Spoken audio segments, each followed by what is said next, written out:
I won't tell them where, and I won't tell them how. We must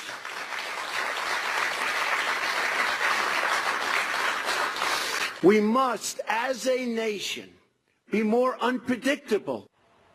Well, the president said many times that he would not telegraph his moves when it comes to military action. He has now proven that 2 weeks in a row. So now on the brink potentially of more action. The next surprise may come from North Korea. North Korea is a problem. The problem will be taken care of.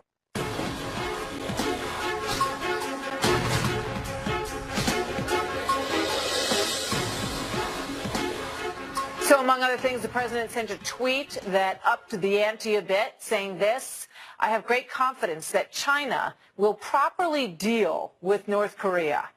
If they are unable to do so, the U.S. with its allies will. He ended it with USA. North Korea says that tweets like that have put the always volatile peninsula in a, quote, vicious cycle right now. So where is this headed and how quickly? Senior Foreign Affairs correspondent Greg Palcott reports tonight from Pyongyang, North Korea. Martha, war talk coming from North Korea on the eve of maybe the most dangerous day of the year here.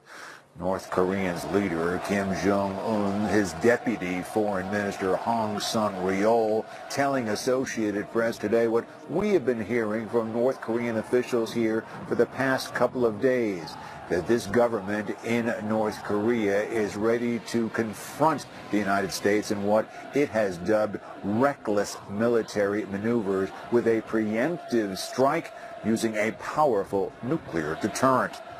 Now, as the people of Pyongyang get ready to mark the anniversary of the birth date of the founder of this country, Kim Il-sung, there also have been reports that North Korea could stage yet another detonation of a nuclear device. That official today saying that that will be done by the government at a time and a place of their choosing. We also heard from that official talk about President Trump. In his words, that administration has caused vicious and aggressive provocations, and it is, in fact, President Trump that's causing all the problems. Listen to a few provocative words we got today from one North Korean colonel. Even though that the U.S. are trying to invade our country to attack, they won't do it because we have such a mighty strength, and if they do, then we would smash their head and we'll blow them up. By the way, President Trump at one point said he might share a hamburger with Kim Jong-un to talk it over and try to work out this situation. In fact, though, the official saying today that that was just lip service and that's not going to happen. Fighting words. Martha. Greg Palcott in North Korea. Here now, Lieutenant Colonel Tony Shaffer, who's a former CIA-trained intelligence operative and senior fellow at the London Center for Policy Research, and also Mark Jacobson, former senior advisor to General Petraeus and a senior fellow at the Salve Virginia University Pell Center. Gentlemen, thank you very much for being here. I think that the most important thing first is to address if they were to launch a missile over the weekend in commemoration of the birth of their founder, what would that potentially look like, and what kind of sophisticated technology and potentially nuclear intercontinental missile are we talking about here, Tony? Well, Martha, we have very effective counter-missile capability already in the theater. The Aegis cruisers that we both, the Japanese and I, we both have, are very effective in capturing a missile in boost phase. That is to say, the initial takeoff going into the atmosphere is a very good time to do it. We're good. The problem is this. We do know for a fact they do have the ability to reach Japan and our allies, the South Koreans. There's a very good possibility, based on what I've been told, that they can reach the United States with a ballistic missile. The question becomes, is the technology sufficient to mount a nuclear warhead to the nose cone of those missiles? So this is no small issue, but it's very clear that one of the reasons we have a high posture at this point is what Mr. Trump has said is the policy. We will not stand by, like the previous administrations, and allow for the North Koreans to behave badly. And I think it's being made very clear by Syria action, by the dropping of the Moab yesterday in Afghanistan, that military force is very much on the table.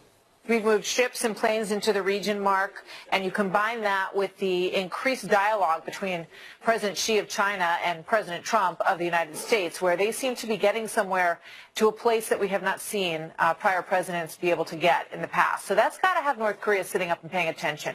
The question is, how do they respond? This is why I'm really surprised, actually. I think President Trump's actually made some inroads with the Chinese.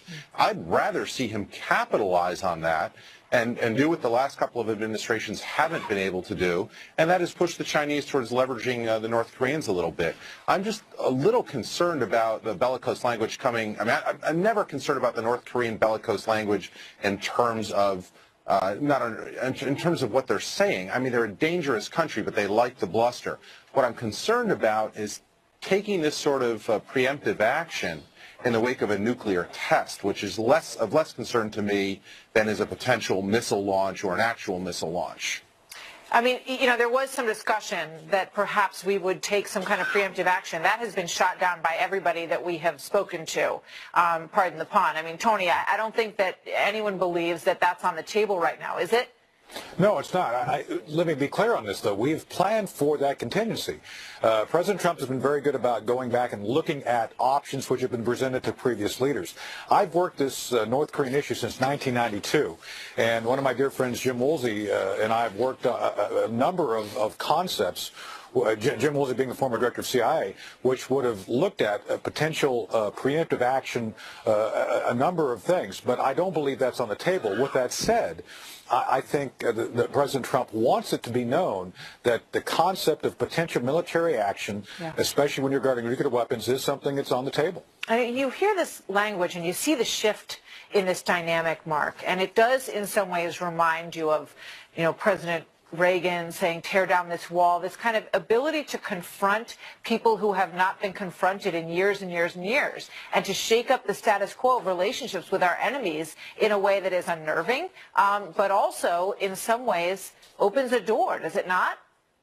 It can. I don't like the Reagan analogies because Reagan not only did a great job in terms of showing that the U.S.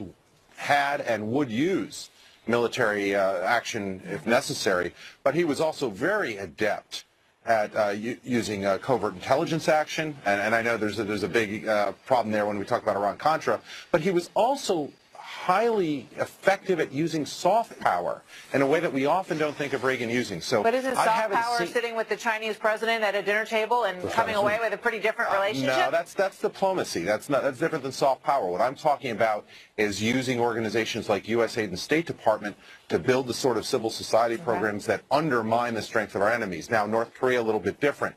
But what I'm talking about is a comprehensive approach, a strategy. I'm not seeing that. What I'm seeing are individual data points. So I'm not ready to call Trump the Reagan of his era. Tony, what do you think? No, I think soft power was very much used with President Xi. They're talking about using economic levers, if you will. That's why you've seen Mr. Trump moderate his commentary regarding the Chinese. So I think he's on that path. The question becomes, you know, will he be successful as Reagan in implementing, using all elements of nation power to be effective? That's TBD. We're less than 100 days in, but I think he's on the right path. That's the open question. Thank you very much, gentlemen. Mark and Tony, good to see you both. Thank you. So nearly a year ago, President Trump promised America first. I will not hesitate to deploy military force when there is no alternative. But if America fights, it must only fight to win. That was in 2016. Often, as we know, world events can lay waste to the best laid plans of U.S. leaders. This week, President Trump learned that as he was confronted with a number of global crises and situations. Chris Stirewalt, Molly Hemingway, and Julie Roginski on the political element of all of this for the Trump administration. That's coming up. Plus, it has been more than 30 years since Washington changed our tax code, but President Trump says he's ready to take it on. So what stands in his way of something that most Americans would like to see in one form or another? Straight ahead on the first 100 days. We don't have a policy yet. We don't expect to have a policy yet for the next couple of weeks in terms of specifics that we can trot out and show to people. But we're taking a very deep dive right now in all aspects of our tax code under the theory, go big or go home. We're going to finally have a coherent foreign policy based upon American interests and the shared interests of our allies. Our friends and enemies must know that if I draw a line in the sand, I will enforce that line in the sand. Believe me. Believe me, said then candidate Donald Trump, but that was a very important foreign policy speech that he gave about a year ago, and it was the first time he had really summed up his thinking on a number of these issues, and we keep going back to it today to reflect on it. But in recent days, with the U.S. strike in Syria and the bombing of ISIS with the Moab in Afghanistan, we have seen some very radical changes as President Trump is apparently shifting away from a more isolationist platform. But he did speak there about the fact that he would not be afraid to strike if need be. So here we go through some of those changes with Trace Gallagher in our West Coast newsroom. Hi, Trace. Hi, Martha. Experts say it's common for administrations to reset foreign policy. Remember, the Obama administration tried to do it with a button. Trump did it with 59 Tomahawk missiles. And the common theme in the Trump reset is that he's not afraid to change his mind. Take NATO, for example. Candidate Trump called it obsolete, a relic from the Soviet era, even a burden on America. Now Trump says the North Atlantic Treaty Organization is not obsolete. In fact, Trump now believes NATO could be a major asset in the fight against terrorism. Critics point out that while Trump has reversed himself, NATO has changed very little. Then there's China. Trump repeatedly vowed that on day one of his administration, he would designate China as a currency manipulator, meaning that China cheapens its currency to make their exports more affordable and attractive to gain U.S. market share. Watch. We can't continue to allow China to rape our country, and that's what they're doing. Now the president says China hasn't been manipulating its currency for months. Trump went on to say he doesn't want to take any steps that would jeopardize talks with Beijing on confronting the North Korea threat. The president's stance on Russia has gone the opposite direction. As a candidate, he said he got along well with the Russians and that he could make deals with them.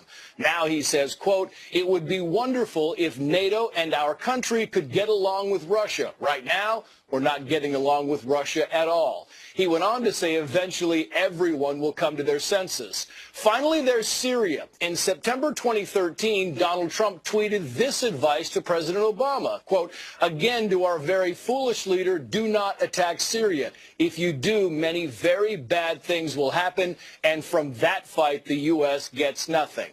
And now, watch. Tonight I ordered a targeted military strike on the airfield in Syria from where the chemical attack was launched. Bottom line, the president's positions and policies not exactly set in stone. Martha. Trace, thank you. So here with more, Chris Stirewalt, Fox News politics editor, Molly Hemingway, senior editor at The Federalist, and Julie Roginski, a Democratic analyst, both of them Fox News contributors. Good to have all three of you with us to evaluate the week. So, I mean, it is fascinating, Chris, when you look back at these statements. And in many ways, you know, you can play this game with pretty much every president. The game changes once you get into the White House. But what do you make of the action that President Trump is taking versus the words, in many cases, that President Obama laid down? Well, look, you are 100% right, which is when a politician does this, if he's moving in your direction, you say he's growing in office or maturing. If he's moving away from your direction, you say he's a flip-flopper and who can't be trusted. This is the reality of political life, because they all do it. Because politicians will say a lot of stuff to get elected, and we'll damn them for that, but we'll praise them for this. When you get in office, you get new streams of information, new inflows, where you say, oh, okay, we can't invade Syria and win the war. Nobody wins the war in Syria. Nobody wins Afghanistan. There's nothing to win but heartbreak. So the United States plays a different role in the world than Trump realized when he was running for office. He's comporting himself in a different way. And as long as things continue to go well, I think he will not only get a pass on it, but it will help him. Yeah, let's take a look at the most recent Gallup numbers, which show basically that there's a decrease in the spread. So his approval numbers are inching up a little bit, and the disapproval number coming down a little bit. He's now negative 15, as you can see in that spread. So Molly, it just raises the question, overall, do the American people like this version of Donald Trump?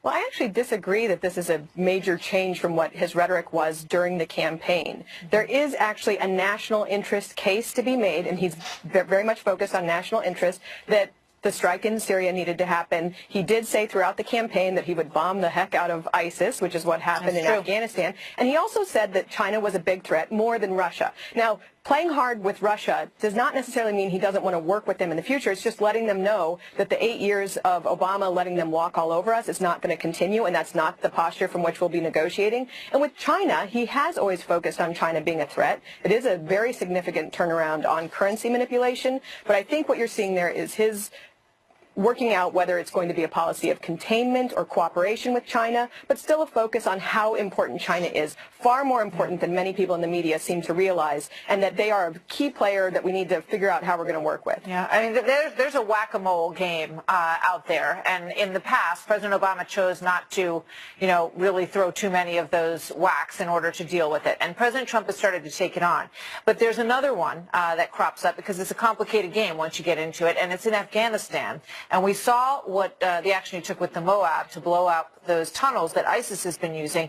But Russia and Iran are very much involved in this Afghanistan situation in supporting the Taliban there. So it's more than just going after ISIS in this area. Let's play this sound from General Nicholson at a Senate hearing back in February, and we'll talk about it. We know there's a dialogue. We know there's a relationship between Russia and Iran. Russia is selling advanced weapon systems to Iran. So we know there's communication between them. It would seem to me a little bit unlikely that they would be both engaging in efforts to bolster or prop up the Taliban, completely independently of one another. We believe they are communicating about the efforts, we believe, and that the effect of their efforts are undermining the Afghan government. Fascinating. We've seen Iran in Afghanistan along with Russia, Julie, trying to spread their influence basically as much as they possibly can in the Middle East. Where does this go? Well, we've seen that happening since the Crimean War, if not generations prior to that. But I will say, I will ask of this administration what I've asked of the previous two administrations, which is, what does entailing in Afghanistan mean to you as a win? What does winning mean in Syria? What does winning mean in North Korea? Because you can drop all the bombs that you want to drop, but the reality on the ground may or may not change. And so what are you trying to effectuate? I think no administration, including this one thus far, has really leveled with the American people about what a win is to them. Look, we just dropped the biggest bomb since Nagasaki in Afghanistan, and we killed apparently close to 40 people. What does that get us? How does that advance our interests more and more? Because from what I can tell, an admiral a long time ago, well before this administration, said to me, the one thing that the Taliban knows is that eventually we will leave and they will stay. Yeah. And nothing so far by any administration since we have been invaded Afghanistan during the Bush administration has done anything to change that perception. We will eventually leave and they will still be there. And nobody can explain to the American people thus far what or how that can meaningfully change, no matter how many bombs drop. I mean, it clearly was a hit to, curb those expansionist views for Russia and Iran in that area, and also to try to impede Islamic terrorism. Chris, quick thought on that, and we're going to come back to you guys in a little bit, but I want to finish this up here.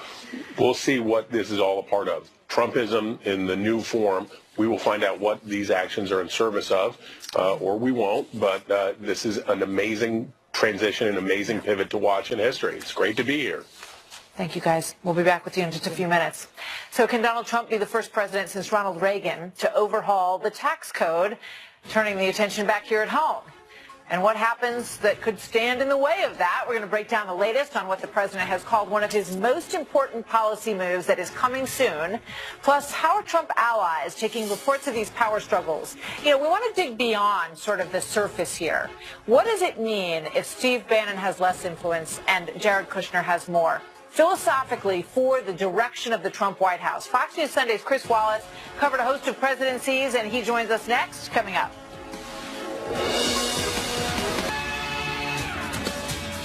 Live from America's News headquarters, I'm Trace Gallagher. The former sheriff in Maricopa County, Arizona, is looking to add star power to his upcoming criminal contempt of court trial. Joe Arpaio is asking for the country's top cop, Attorney General Jeff Sessions, to testify. Arpaio, who is known for his hardline immigration policies, faces a misdemeanor contempt charge for letting immigration patrols continue despite a judge's order to stop them. Arpaio's attorney tells Fox News his office has not been in contact with Jeff Sessions and is making the request by court documents. It's unknown if Sessions will actually appear. A jury has acquitted former New England Patriots tight end Aaron Hernandez in the shooting deaths of two men in 2012. The verdict comes 2 years to the day after the former NFL star was convicted in another killing. The 27-year-old is serving a life sentence. I'm Trace Gallagher. Now back to the first 100 days.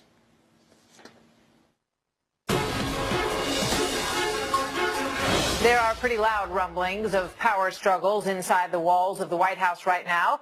That's nothing new. We've seen that before, but tonight the intrigue surrounds what is reportedly a dramatic shift in influence away from Chief Strategist Steve Bannon toward President Trump's son-in-law Jared Kushner and the Director of the National Economic Council, Gary Cohn. So let's look at the headlines from the past 24 hours that tell us a bit of this story. Politico magazine writing this: Donald Rodham Clinton. The Trump presidency is taking on a decidedly Clintonian flavor, according to them. The Washington Post adds this: within Trump's inner circle, a moderate voice, Cohn, captures the president's ear. And from the Wall Street Journal, the Kushner-Cohn ascendancy. Here with us to unravel some of this, Chris Wallace, host of Fox News Sunday. Chris, good to see you as always. I mean, these are the headlines that this White House is waking up to every morning these days. What do you make of it? Well, first of all, this is Washington's favorite parlor game. Who's up, who's down, who's in, who's out. I think there's particular interest and perhaps delight in this one because Steve Bannon was the ascendant figure for the first month and a half of this presidency, and Bannon was the one who kept talking about the media as the enemy, and we're going to drain the swamp, and the swamp likes to fight back. There are a lot of alligators in the swamp. And so I think there's taking particular delight in Steve Bannon's fall from grace. A couple of aspects to it that are interesting, I think, Martha. First of all, when he appeared in February on the cover of Time magazine as the master strategist, you knew that that wasn't going to sit well with this president who actually counts the number of times he's been on the cover of Time magazine. He likes to be the cover person. Right. He doesn't like the idea of being upstaged by one of his advisors.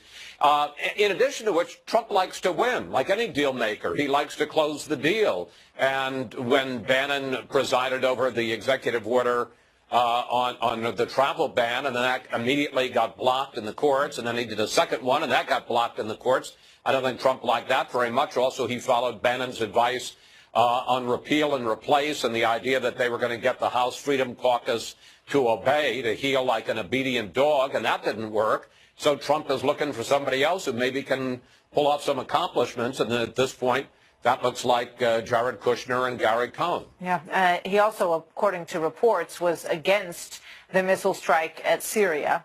He's much more isolationist in tone, and that seems to have gotten a lot of positive feedback for the president. So that kind of reinforces this notion that the advice that Steve Bannon has given him hasn't necessarily worked that well for him, at least in early going.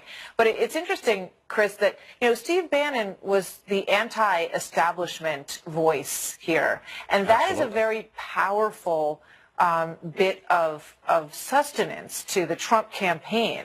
And it got a huge response, really, across this country. And you have to ask yourself, if it loses that, if they lose that adherence to believing that Washington needed to be shaken up. I think of so many voters we talked to on the campaign trail who said, I want somebody who's going to go in there and shake things up. And he represents that part of the Trump presidency, Chris. I would make 2 points in regard to that, Martha. One is you know, Donald Trump didn't discover populism or anti-establishment feeling when Steve Bannon came on. As Trump said in a couple of interviews this week, Steve Bannon's a guy who worked for me, and I'm my own chief strategist. And I remember interviewing him in October of 2015, long before Bannon came on the scene, and he was sounding a lot of these themes on trade and fighting against losing American jobs. A lot of the real underpinnings of the Trump campaign were established long before Steve Bannon came there. So Bannon's decline doesn't mean that Trump is going to go completely establishment. On the other hand, look, Bannon failed. The travel ban failed. Health care repeal and replace failed. Yep. And Trump wants to win. And that's not an unusual thing. And I think in the end, the key to a lot of the Trump base is the economy. And whether or not he's able to protect jobs, whether he's able to get the economy going, and if he sees Jared Kushner and Gary Cohn can get him tax reform and deregulation and a lot of those things, then he'll stay with them. If they don't do it, he may have to go to somebody else, although that'll get a little sticky given the fact that Jared Kushner is his son-in-law. Yeah, it sure will. You know, the forgotten man and the forgotten woman that we heard so much about will not want to be forgotten again. So you're right. If anybody can fix it, you know, sort of make them feel that the economy is getting better, and if it's Kushner and Cohn who can succeed in that, that will be, you know, success breeds success. So we'll see. Chris, you have a good lineup coming. I know you have Representative Mac Thornberry coming up this weekend, right? We do. The chairman of House Armed Services, obviously the world watching to see what happens in North Korea this weekend. There is going to be a big celebration, the 105th anniversary of the founder. That's a time when North Korea has a tendency to test a missile or to do a nuclear test. President Trump warning them not to do that. We'll have a live report from North Korea. And then we'll also have, as you say, the chairman of the House Armed Services Committee reacting to whatever does or doesn't happen. Chris, thank you. We'll look forward to that this weekend. Good to see you as always. Thank you. So still ahead, a potentially historic week, one that the Wall Street Journal's Peggy Noonan says maybe looked back upon as a moment actually when quite a lot changed in the Trump White House. That plus grades for the week 12 that we have just been through. Sarah Hemingway and Goolsbee join us once again. Plus, out on the trail, then candidate Trump made some big promises about overhauling the tax code, which is a very popular idea in this country for corporations all the way down to individuals. Can he close that deal, which is becoming tricky, but has promise? First time in 30 years that would happen. Alex Conant and Juan Williams next on why the president needs to get that done before the beginning of 2018. We'll be right back with them. We are going to lower taxes on American business from 35% to 15%. We are going to massively cut taxes for the middle class. That was then candidate Donald Trump promising a big win for the middle class. You could hear the people cheering in the crowd there when he said that. It's been about 31 years since the tax code was last overhauled. And now the president's pushing hard to deliver on that win. But reports are now suggesting that there's a bit of butting of heads over this one at the White House as well. Paul Ryan has his own thoughts on how this should be handled. Earlier this week, Budget Director Mick Mulvaney explained how long and how difficult a process this will be. Watch. The bottom line is that tax discussions have been going on since we got here in January. I've been participating in a group that's being led by Steve Mnuchin, the Secretary of Treasury, and Gary Cohn at the NEC to talk about all sorts of different ideas. We're going to take the tax code back to a blank piece of paper and rebuild it from the ground up in the proper fashion in order to help people get back to work. That's a big lift. Alex Conant, Republican strategist, and Juan Williams, co-host of The Five and a Fox News political analyst. I think, Juan, anyone who's filled out tax returns would love there to be a blank piece of paper that they are starting with. Is that possible? Well, yeah, Martha, if you and I put it together, I guess we could do it. We just put a big zero on it and send it back. Exactly. Sounds just good to me. Send us in. But the difficulty with this is that everybody has a favored item in terms of deductions or interest or exemptions, and so everybody really has a hand in trying to figure out how to reform taxes. And the minute that you skin one person's cat, that person's going to scream. And well, I think President Trump has already seen this. I mean, on, for example, the border adjustment tax, he says now he's not so sure. that's a favorite of Paul Ryan's. I don't know how you adjust that since he has to work with Ryan to get tax reform done. Yeah, Paul Ryan's been working and thinking about tax reform for many years, Alex, as you well know. And this is his chance now to put that form into action. Do you think they're going to be able to see eye to eye on this? And, you know, maybe more importantly, what can the American people expect? Well, I think President Trump's handling this exactly the way he should, which is he's bringing everyone together and trying to iron out the best policy possible that can pass Congress. At the end of the day, you need a majority in the House and a majority in the Senate to pass this. So you need to make sure that whatever you propose has the potential to win majority support. That means bringing in all the stakeholders. To Juan's point, there are going to be a lot of people opposing it, so you better make sure that there's a lot of people supporting whatever you're going to do as well. That was a mistake that they didn't do on health care, where they rolled it out and nobody supported it. This time around, they're going to make sure that they have people supporting tax reform. Pretty ugly and kind of embarrassing on all sides in the end. Gary Cohn says that he can do this in a revenue-neutral way to cut corporate taxes without taking it from anywhere else. How's that going to happen, Juan? I don't know. I mean, so part of this equation, Martha, goes back to health care. And the idea was that if you had a lower-cost health care plan for the American people, that saved revenue then could be factored into the tax cuts. But without the health care reform, exactly then how do you go at it? And we've heard this week President Trump say, oh no, he still intends to do health care first. Well, wait a second. Everybody's thinking now we have moved on to tax reform. When I say everyone, I mean people on Capitol Hill. So they're not looking backwards, but the president still thinks he needs the health care reform money in order to justify and explain why he's doing tax cuts. That makes it very difficult at the moment, even in terms of ordering the process. Just about half a minute, but I want to get your thoughts, Alex, on this Georgia race. Tell people what they need to watch there. Well, we need to watch Republican turnout. The Democrats are obviously very motivated. They're doing everything they can to stop Trump, both in Congress and in all these special elections. You should point out this is the old Newt Gingrich seat. It's Tom Price's seat, which he just gave up. So obviously a loss there for Republicans would be a big deal. Exactly. And Republicans are discouraged because we haven't yet repealed and replaced Obamacare. We haven't yet introduced a tax plan. We're going to have 100 days into the presidency with no major legislative accomplishments. So Republican voters around the country are understandably a little bit depressed at this moment. If they don't vote, then it's going to have a big ramification in the special election. If we lose this race, it's a huge warning sign for what's headed our way in 2018. Quick thought from Juan. Well, I think that we've seen right now what happened in Kansas last week, where you had the Republican win, but by a much smaller margin than his predecessor, Mike Pompeo, now over at CIA, with the former congressman from that district, and the smallest margin we've seen for any Republican. So to Alex's point, turnout is key, but it's the enthusiasm. There's a lack of enthusiasm on the GOP side. That's right. We'll be watching come Tuesday. Thanks, you guys. You're welcome. So coming up next is Report Card time. We're going to take a look back at the week that was when Chris Stirewalt, Molly Hemingway, and Austin Goolsbee weigh in with their grades for the Trump administration. Luckily for the president, they're a little higher, at least in some quarters here, than they were a couple of weeks ago. We'll be right back with them. So global conflict can sometimes disrupt the best laid plans of American presidents, and week 12 of the Trump administration was clearly no exception. North Korea, China, Syria, Russia, and Afghanistan, all providing unique challenges and taking unique actions here. To give you an idea of how quickly things can change, let's take a look back at this week and see what happened.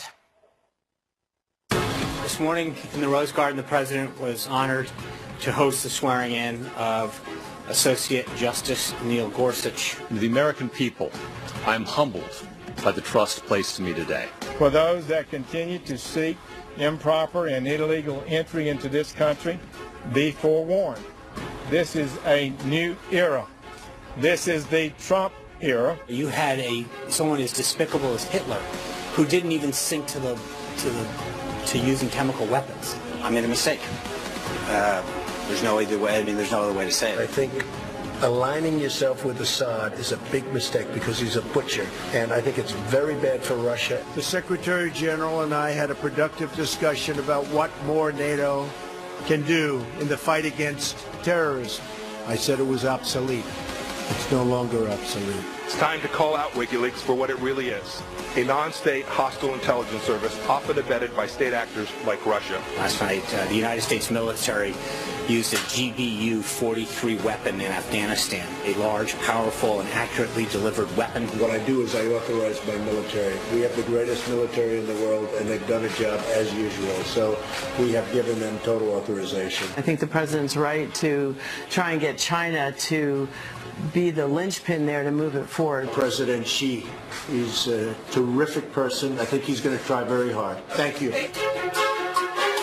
Wowza, that was just 1 week. Peggy Noonan writes this: if the Trump White House is itself changing dramatically, we'll look back on this week as the moment that change became apparent. Let's go back and grade the week that was. Chris Stirewalt, Molly Hemingway, and Austin Goolsbee, former chief economist to President Obama. Welcome back to everybody, and welcome to Austin Goolsbee. Molly, let me start with you. Your grade, and boy, that week, that's something else.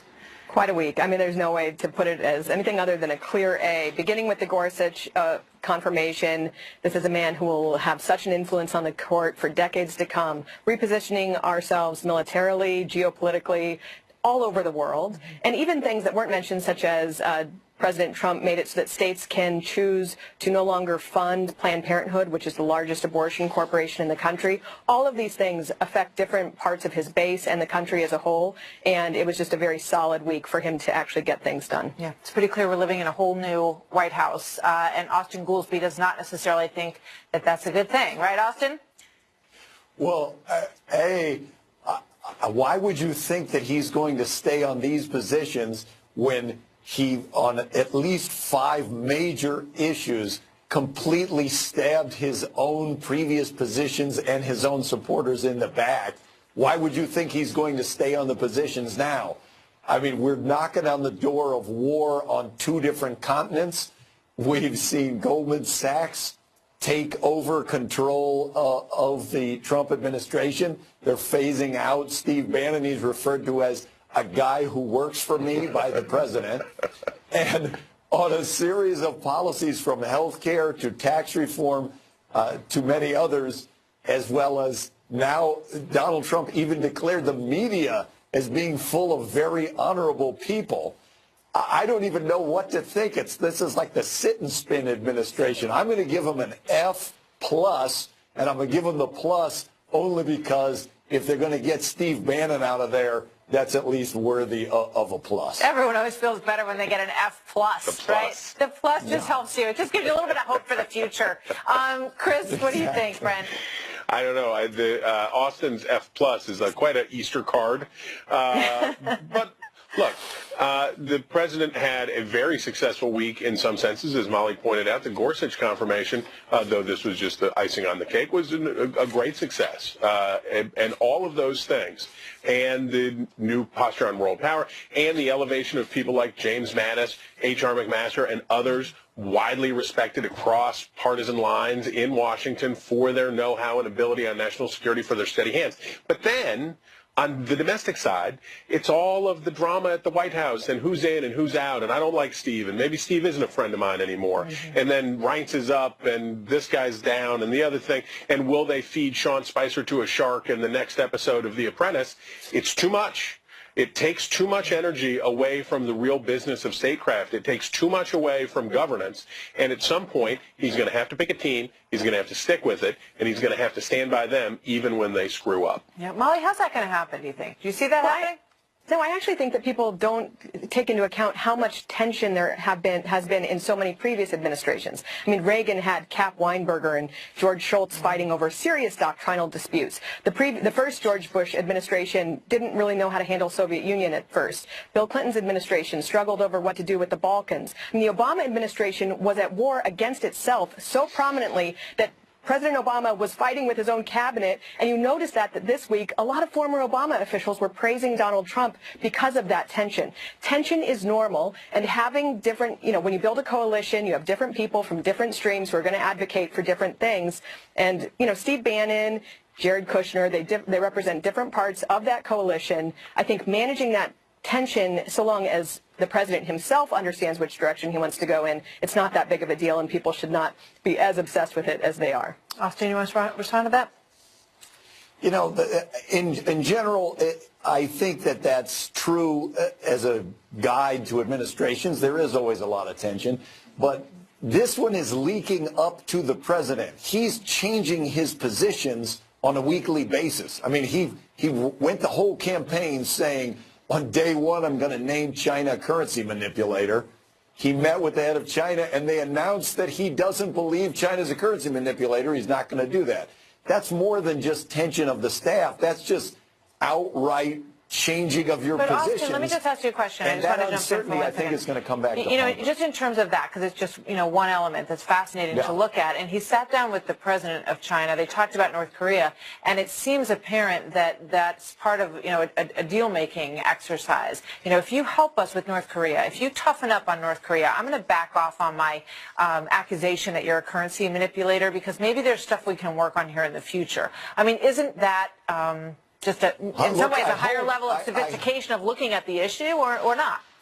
I hope you're right, but what we have observed so far with Donald Trump is this issue with China was not the only one. The Export-Import Bank, which he went through the campaign saying he thought was terrible. He talked to the CEO of Boeing, who told him it was a good idea, and he changed his position. And what I fear is going to happen is 2 weeks from now, he's going to talk to someone else, and he's going to change his position again. And that uncertainty is really deeply undermining of both national security and the economy. It's a bad idea. Thanks, you guys. Good to see all of you. Have a great weekend. Happy Easter. We'll see you next time. You too. Happy Easter, everybody. So coming up next, the quote of the night and the lessons that we could all learn from the past.